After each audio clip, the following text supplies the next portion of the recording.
सरकारी नौकरी, उच्च पद और मान अब पाना हुआ बेहद आसान। लॉग ऑन करें www.kdcampus.live। Just as the United States would not agree to a ceasefire after the bombing of Pearl Harbor or after the terrorist attack of 9/11, Israel will not agree to a cessation of hostilities with Hamas after the horrific attacks of October 7th. Calls for a ceasefire are calls for Israel to surrender to Hamas, to surrender to terrorism, to surrender to barbarism. That will not happen. ये थे Israel के प्रधानमंत्री Benjamin Netanyahu जो बोल रहे थे संघर्ष विराम का मतलब होगा इजराइल ने हमास के सामने सरेंडर कर दिया है और ये कभी नहीं होगा। इस बयान ने 3 बातें साफ कर दी। पहली, इजराइल बंधकों के लिए हमास से समझौता नहीं करेगा। दूसरी, गाजा पट्टी में हवाई और ज़मीनी हमला नहीं रोकेगा। और तीसरी, गाजा पट्टी से हमास को ख़त्म किए बिना वो नहीं रुकेगा। आज हम जानेंगे सीज़ फायर की मांग कैंसिल तो आगे क्या होगा, बंधकों का मोहरे की तरह कौन इस्तेमाल कर रहा है और इजराइल हमास जंग ने कैसे पूरी दुनिया को बांट दिया है। नमस्कार, मेरा नाम सौरभ द्विवेदी है और ये लल्लन टॉप का अंतर्राष्ट्रीय प्रसंगों से जुड़ा रोजाना का कार्यक्रम है दुनियादारी।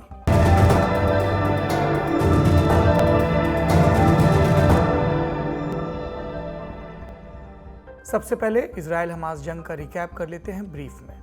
7 अक्टूबर की सुबह हमास ने इजराइल पर आतंकी हमला किया। हमले के दिन सुकूत का त्यौहार था, सिक्योरिटी सिस्टम चाक चौबंद नहीं था।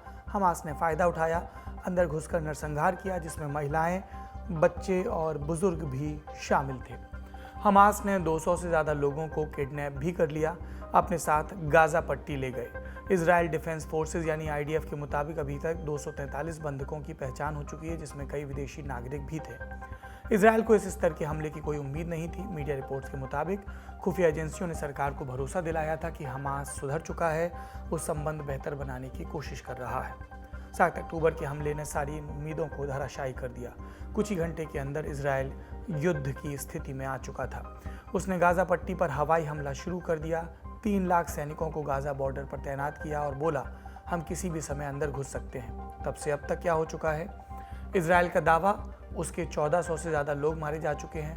गाजा की हेल्थ मिनिस्ट्री का दावा कि उनकी तरफ मरने वालों की संख्या 8000 के पार पहुंच चुकी है, जिसमें 3000 से ज़्यादा बच्चे शामिल हैं। जब इजराइल ने इस संख्या पर संदेह जताया तो गाजा पट्टी के एडमिनिस्ट्रेशन ने इनके नाम और इनकी आइडेंटिफिकेशन का नंबर और इनकी तस्वीरों की लिस्ट भी जारी कर दी। इतना ही नहीं, गाजा में 10 लाख से ज़्यादा लोग विस्थापित हो चुके हैं। वहाँ भोजन, पानी, बिजली और ईंधन की सप्लाई बंद है। गाजा पट्टी की नाकाबंदी अभी भी बरकरार है। अमेरिका के दखल के बाद मानवीय मदद लेकर आए कुछ ट्रकों को अंदर घुसने की इजाज़त मिली इजिप्ट से लगी रफा बॉर्डर क्रॉसिंग के जरिए। हालांकि ये सामान सबके लिए पर्याप्त नहीं है। इन सब के अलावा इजराइल की इंटरनल पॉलिटिक्स में भी भयंकर घमासान मचा है। प्रधानमंत्री नेतन्याहू का पॉलिटिकल करियर सर्वाइवल मोड में चल रहा है। माना जा रहा है कि जंग के बाद उन्हें इस्तीफा देना पड़ सकता है और इसकी 3 बड़ी वजहें बताई जा रही हैं। पहली, जुडिशियल रिफॉर्म बिल। जंग से पहले नेतन्याहू के खिलाफ जबरदस्त प्रोटेस्ट हो रहे थे। दरअसल सरकार न्यायपालिका में सुधार के नाम पर कुछ बिल लेकर आई और आरोप लगे कि इससे सुप्रीम कोर्ट की शक्तियां घट जाएंगी। फिर विरोध शुरू हुआ। जनवरी 2023 में शुरू हुआ प्रोटेस्ट हमास के हमले तक चल रहा था। हमले के बाद ये खत्म हो गया प्रोटेस्ट, लेकिन सरकार की सुप्रीम कोर्ट को अपंग करने की चाह और लोगों का आक्रोश दोनों अपनी जगह कायम है।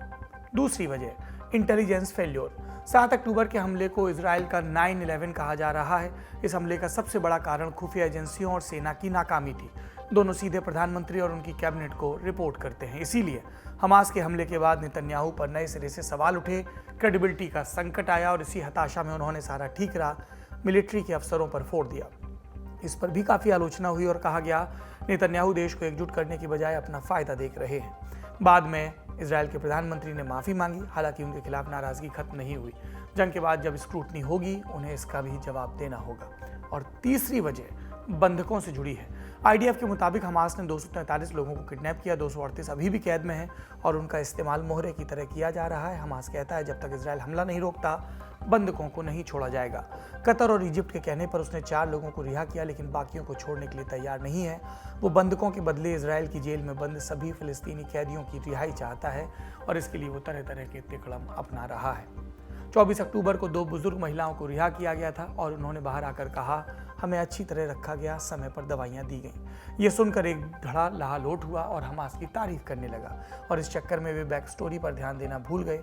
उसी हमास ने किडनैपिंग के वक्त महिलाओं के साथ मारपीट की थी और उनके परिवार वालों को अभी तक नहीं छोड़ा गया। फिर 30 अक्टूबर की तारीख आई। हमास ने एक और वीडियो रिलीज किया। इसमें 3 बंधक महिलाएं दिखीं। नेतन्याहू को टारगेट कर बोली, आपको हमें आज़ाद कराना था, आपने वादा किया था, लेकिन हम आपकी असफलताओं का भार उठाने के लिए मजबूर हैं। इस वीडियो पर सरकार बोली, ये हमास का घटिया प्रोपेगेंडा है, हम पीछे नहीं हटेंगे। ये इजराइल का जवाब।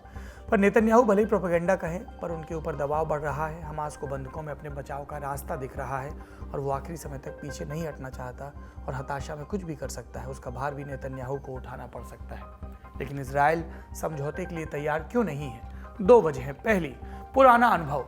इजराइल प्रिजन सर्विस के मुताबिक उसकी जेल में 5192 फिलिस्तीनी कैदी बंद हैं। 7 अक्टूबर के बाद से 6000 और लोगों को गिरफ्तार किया गया। आईडीएफ का दावा, इनमें से ज़्यादातर हमास के एक्टिव मेंबर हैं। पिछली बार हमास के साथ कोई बड़ा समझौता 2011 में हुआ था और तब गिलाड शालित के बदले 1027 फिलिस्तीनी कैदियों को रिहा करना पड़ा था। शालित इजरायली सैनिक थे, उन्हें हमास ने सुरंग के जरिए घुसपैठ कर किडनैप कर लिया था और 5 बरस तक कैद करके रखा था। बाद में इजराइल को झुकना पड़ा। उस दौर में नेतन्याहू ही प्रधानमंत्री थे और उनकी सरकार ने जिन्हें रिहा किया उनके ऊपर 600 से ज़्यादा इजरायली नागरिकों की हत्या के आरोप लगे। उन कैदियों में से एक याहिया सिनवार भी था। वो मौजूदा वक्त में गाजा पट्टी में हमास का लीडर है। जानकारों के मुताबिक नेतन्याहू ने उस गलती से सबक लिया, इसीलिए अभी हमास की मांग नहीं मान रहे। दूसरी वजह, मैसेजिंग। इजराइल हमास के समूल नाश पर अडिग है। उससे पहले वो रुकने के लिए तैयार नहीं है। 7 अक्टूबर के हमले के बाद पर्याप्त वजह और बैकिंग भी मिली है। ये मौका उसे शायद ही कभी मिले। वो बंधकों को अपनी कमजोरी नहीं बनने देना चाहता। इसीलिए इजराइल समझौते के बजाय डायरेक्ट ऑपरेशन पर भरोसा दिखा रहा है और इसी कड़ी में 30 अक्टूबर को बड़ी सफलता भी मिली उसे। इजराइल सेना और इंटरनल खुफिया एजेंसी शिन बेत ने मिलकर ऑपरेशन चलाया, एक महिला सैनिक को छुड़ा भी लाए। हालांकि इजराइल ने इसके डिटेल बताने से मना कर दिया और कहा कि इससे आगे मुश्किल आ सकती है। मतलब ये कि ऐसे और भी ऑपरेशंस पाइपलाइन में हैं। इजराइल के डिफेंस मिनिस्टर याओव गलांत का बयान इसकी पुष्टि करता है। वो बोले, ये इस बात का सबूत है कि हम बंधकों तक पहुंचने में सक्षम हैं, हम रुकने वाले नहीं हैं, हर एक बंधक को सुरक्षित निकाल कर लाएंगे। इस घटना से इजराइल को एक और वैधता मिल गई। किसकी? ग्राउंड इन्वेजन यानी जमीनी हमले की। 7 अक्टूबर से इजराइल के लाखों सैनिक गाजा बॉर्डर पर तैनात थे। अब तब हो रहा था इजराइल की आलोचना भी कि जमीनी हमले का कोई कारण नहीं, वो बस गाजा पट्टी पर कब्जा करने के इरादे से घुसना चाहता है। लेकिन अब उसके पास बताने के लिए वाजिब वजह है। वो कह सकता है कि हम बंधकों को छुड़ाने के लिए अंदर जा रहे हैं। जिस समय हम आपको ये वजह गिना रहे हैं, इजरायली टैंक गाजा पट्टी में दाखिल हो चुके हैं। आईडीएफ ने कहा, ग्राउंड फोर्स को एयर स्ट्राइक के जरिए सपोर्ट दी जा रही है, हम धीमे धीमे आगे बढ़ रहे हैं, हमारे ऊपर एंटी टैंक मिसाइल से हमला हो रहा है। इसकी आशंका पहले से जताई भी जा रही थी। गाजा पट्टी सघन आबादी वाला इलाका है। हमास का शासन पूरा तिया पांचा उसे मालूम, इसीलिए इजराइल का मकसद पूरा होने में लंबा वक्त लग सकता है। इसके बावजूद इजराइल ने ज़मीनी हमला शुरू किया। इस मसले को विस्तार से समझने के लिए हमने जवाहरलाल नेहरू यूनिवर्सिटी में एसोसिएट प्रोफेसर मुदस्सिर कमर से बात की और पूछा, ग्राउंड इन्वेजन के फैसले को किस तरह देखा जाना चाहिए? क्या इजराइल लंबी लड़ाई के लिए तैयार है? कोई भी जंग स्टार्ट करना आसान होता है, इसको ख़त्म करना या रोकना मुश्किल होता है। अब जहाँ तक ये इजराइल हमास का जो अभी जंग चल रही है, इजराइल हमास वॉर जो चल रहा है, वो 7 अक्टूबर को स्टार्ट हुआ है और इजराइल ने इमीडिएटली एक बार मतलब जो हमास का अटैक रुकने के बाद इजराइल ने कहा था कि हम हमास को अब वाइप आउट करेंगे, क्योंकि ये एक टेररिस्ट ऑर्गेनाइजेशन है जिसने इजराइल पे हमला किया है और हम इसका एक तरह से रिटेलिएशन और रिवेंज करेंगे। तो अभी जो सिचुएशन है वो ये कि हवाई हमले भी चल रहे हैं, जमीनी कार्रवाई भी चल रही है, मतलब मिलिट्री अंदर जा चुकी है टैंक्स लेके। तो कुछ भी कहना अभी के जंग कब खत्म होगी, ये अभी मुश्किल होगा, जब तक के एक तरह का दोनों साइड्स में, दोनों पार्टीज में एक युद्ध विराम का कुछ वो समझौता नहीं हो जाता है और कुछ इंटरनेशनल प्रेशर इजराइल और हमास पे नहीं बनता है, तब तक कुछ भी कहना मुश्किल होगा। 30 अक्टूबर को प्रधानमंत्री नेतन्याहू ने देश को संबोधित किया और ये बातें कही। This is my responsibility now. And it's something that I think unites the entire country. We're all supporting the soldiers, we're supporting our commanders, we're supporting the IDF, we're supporting I think the unbelievable efforts of our reservists and our security forces will continue to do that until victory. Israel will fight. Since October 7th, Israel has been at war. Israel did not start this war. Israel did not want this war. But Israel will win this war. Well, I'm telling you right now that the future of our civilization is at stake. We have to win this war. We'll do it by minimizing civilian casualties, and may we succeed. आपने बयान सुना। Netanyahu ने संघर्ष विराम की appeal को पूरी तरह खारिज किया। अब आगे क्या हो सकता है, जंग कहां जाकर रुकेगी, एक्सपर्ट से समझते हैं। देखिए, जब मिलिट्री इंकर्जन शुरू हो गई है तो फिर इजराइल पूरी तरह तैयार होके ही मिलिट्री इंकर्जन स्टार्ट किया होगा। इजराइल ने आईडीएफ ने, इजरायली जो डिफेंस फोर्सेस हैं, वो पूरी तैयारी के साथ गए हैं। दैट्स वाई अगर आप देखें तो पहले इमीडिएटली जमीनी हमले स्टार्ट नहीं हुए थे। कुछ टाइम लगा प्रिपेयर करने में। पहले फोर्सेस आई, उन्होंने बॉर्डर पे एक तरह से वहाँ पे काफी फोर्सेस खड़ी रही। उसके बाद फिर फोर्सेस जो है वो अंदर टैंक लेके जाना शुरू हुई, फिर हवाई हमले हुए, कुछ पानी के रास्ते से भी कुछ हमले हुए हैं। तो ये कहना कि इजराइल तैयार नहीं है इसके लिए, ये थोड़ा मुझे लगता है सही नहीं होगा। इजराइल ने पूरी तैयारी के साथ ये किया होगा। दूसरी बात ये कि इजरायली जो सेना है, इजरायली जो मिलिट्री है, वो एक बहुत ही स्ट्रांग मिलिट्री है। ये आधुनिक मिलिट्री भी है, स्टेट ऑफ द आर्ट उनके पास वेपन्स हैं, इक्विपमेंट्स हैं, और भी बहुत सारी चीजें हैं। इनके पास अमेरिका का सपोर्ट भी है। दूसरे देश भी बहुत ज्यादा अभी हालांकि पॉपुलर इसमें देखें तो बहुत सारे प्रोटेस्ट हो रहे हैं कि इस तरह की ह्यूमैनिटेरियन सिचुएशन क्रिएट हो रही है, आम लोग मारे जा रहे हैं, बच्चों की जाने जा रही हैं। लेकिन अगर आप इस तरह की जंग की सिचुएशन देखें तो उसमें इस तरह के आर्गुमेंट काम नहीं करते, क्योंकि जो अब हमास को खत्म बिल्कुल कर देना, क्या खत्म हो जाएगा, वो एक अलग बात है। कहना मुश्किल है कि अभी क्या होगा, कि कंप्लीटली हमास खत्म हो जाएगा या किसी और तरह की सिचुएशन होगी। तो एक तरह से ये कहें कि एंड गेम क्या होगा इस वॉर का, वो अभी कुछ भी क्लियर नहीं है। इन दिनों आप एक और चीज पर गौर कर रहे होंगे, जैसे जैसे जंग आगे बढ़ रही है पूरी दुनिया में पक्ष और विपक्ष में खेमे तैयार होने लगे और कहीं कहीं पर हिंसा भी हुई। आशंका है कि ये हिंसा और बढ़ सकती है। हमने जेएनयू में assistant professor doctor Amitabh Singh से पूछा, क्या ये जंग दुनिया को अलग अलग धड़ों में नए सिरे से बांट देगी और बाद में क्या होगा। देखिए, जैसी दुनिया बनती जा रही है उसमें दोनों चीजें, एक तो बड़ी शक्तियां छोटी शक्तियां को दबाने की कोशिश कर रही हैं, जैसे रूस यूक्रेन के युद्ध में हो रहा है। दूसरा जो एक मॉरल रिलेटिविज्म था, जो नैतिक अपने आप को बेहतर मानते थे, चाहे वो रूस माने, चाहे अमेरिका माने या कोई भी माने, वो जो नैतिकता का प्रश्न है वो खत्म हो गया है। और खास करके जब हम देख रहे हैं कि जितने सिविलियन मारे जा रहे हैं, जितने बच्चे मारे जा रहे हैं, और ये दोनों गजा में भी और यूक्रेन में भी, तो वो जो एक पर्दा था मोरालिटी का, खासकर जो जिन्होंने ये युद्ध देखा है और यूक्रेन का युद्ध देखा है, तो वो खत्म होता जा रहा है। रही बात इसके बाद की दुनिया क्या होगी, अभी इस समय ये कहना मुश्किल है कि आगे क्या होगा, लेकिन अभी ये वॉर जो है गजा में जो चल रहा है या जो अशांति चल रही है, उसके बढ़ने की संभावना है। और वो सैन्य रूप से बढ़ेगा या राजनयिक रूप से बढ़ेगा, ये देखने की बात होगी। लेकिन इसमें ज्यादा से ज्यादा जो वेस्ट एशिया के देश हैं, जो पैलेस्टीन बनाने में विश्वास करते हैं और पैलेस्टीन में उनकी आस्था है, उनके बीच, और जो नहीं चाहते हैं, अमेरिका या वेस्टर्न खेमे के राज्य, उनमें थोड़ी तल्खी बढ़ेगी। और ये युद्ध का स्वरूप तो मुझे नहीं लगता है लेगा वेस्ट एशिया में, लेकिन तल्खी बढ़ेगी। और तल्खी बढ़ने का, क्योंकि मुझे हमेशा ये अंदेशा होता है कि कहीं कोई दुर्घटना हो गई, मेजर दुर्घटना, कहीं गलती से मिसाइल चल गया या गलती से न्यूक्लियर मिसाइल किसी ने दाग दिया, जैसे यूक्रेन में हमेशा ये डर बना रहता है। तो वैसी संभावना में क्या होगा, क्योंकि इस समय जितनी भी अंतर्राष्ट्रीय संस्थाएं हैं वो बुरी तरह नगण्य दिखती हैं, खासकर यूनाइटेड नेशंस या वैसी संस्थाएं। तो दो चीजें हैं, मॉरल रिलेटिविज्म खत्म हो रहा है या मॉरल रिलेटिविज्म आ रहा है एक तरह से, एक तार्किक तौर पे नैतिकता को का जो प्रश्न है वो फिर से आ रहा है कि युद्ध में नैतिक क्या है, अनैतिक क्या है।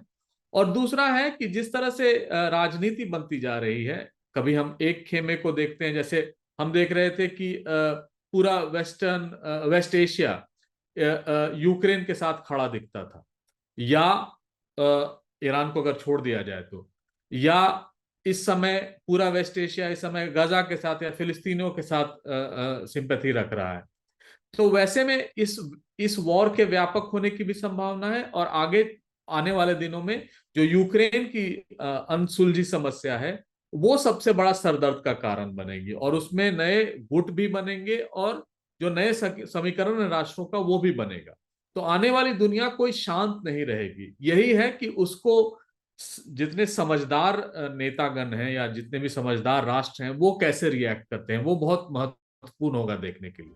इन सब के बीच हमास के नेताओं का रूस दौरा भी चर्चा में है। जंग में रूस के क्या स्टेक हैं, ये समझते हैं। जो हमास के नेता और ईरान के उप विदेश मंत्री रूस गए थे, उनका मैसेज ये भी था कि वो उनको रूस को अवगत कराना चाहते थे, और रूस ने उनको इनवाइट भी किया था। लेकिन रूस का गजा के प्रति या इजराइल के प्रति बड़ी ढुलमुल नीति है, मैंने देखा है। आप ऑब्जर्व करेंगे कि रूस इस समय फ्रांस के साथ भी खड़ा दिखता है गजा में, यूनाइटेड नेशंस के रेजोल्यूशन जितने पास हुए। ब्राजील के साथ वो खड़ा नहीं दिख रहा है, जो ब्रिक्स का भी मेंबर है और काफी करीबी है रूस से कई मामलों में।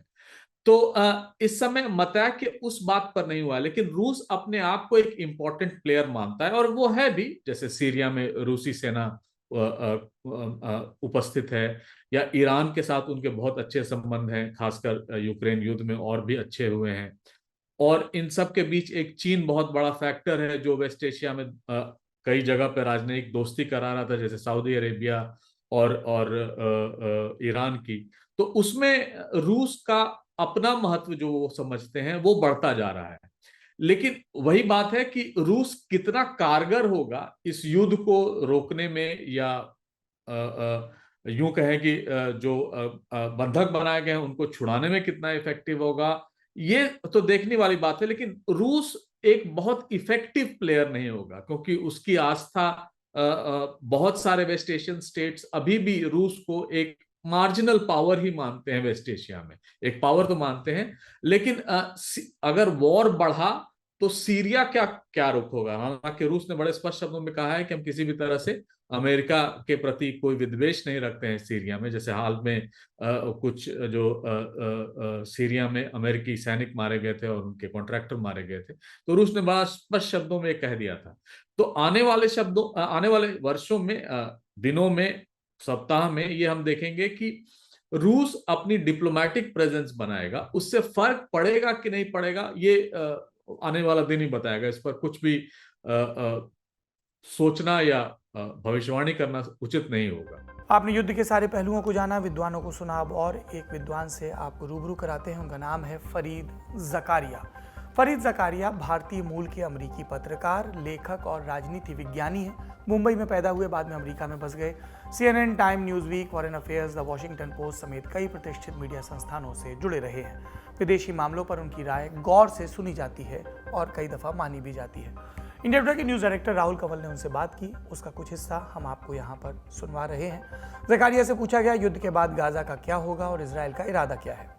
My gut is that Israel will face the brutal reality that either it will have to run it or it will have to withdraw. Well, look, remember they used to. I mean, Israel occupied Gaza from 1967. So, look, maybe I'm wrong and they will be able to find some coalition of Arab forces that would be willing to do it. But really, those are the three options, right? There's one possibility is you get a bunch of Arab countries to do it. The second is Israel does it. The third is you just leave and effectively some version of Hamas or something will come together. जंग का दायरा फैलने के सवाल पर वो ये बोले, I tend to think that the escalation is more likely to happen depending on what Israel does rather than the other way around. because at the center of the question of escalation from the north is the issue of Iran. Hezbollah is an arm of Iran. Hamas has ties with Iran. I think sometimes people exaggerate them. There's no question that the Iranians give Hamas funding, but it's a more complicated relationship. For example, over Syria, Hamas and Iran broke because Iran was supporting Assad, and Hamas, being a radical Sunni fundamentalist organization, was actually supporting the Sunni jihadists who were fighting President Assad in Syria. So there are differences, but Hezbollah is basically an arm of Iran. My sense of Iranian strategy is that they have always been a little bit more under the radar. If you look at how Iran exerts influence in the Middle East, they don't go around, invading countries. What they do is they develop political groups and militias in Iraq. They develop political group and militia in Lebanon, Hezbollah. They support the Houthis in Yemen. They support the government of Assad. Iran की भूमिका पर ज़कारिया ने क्या कहा, सुनते हैं.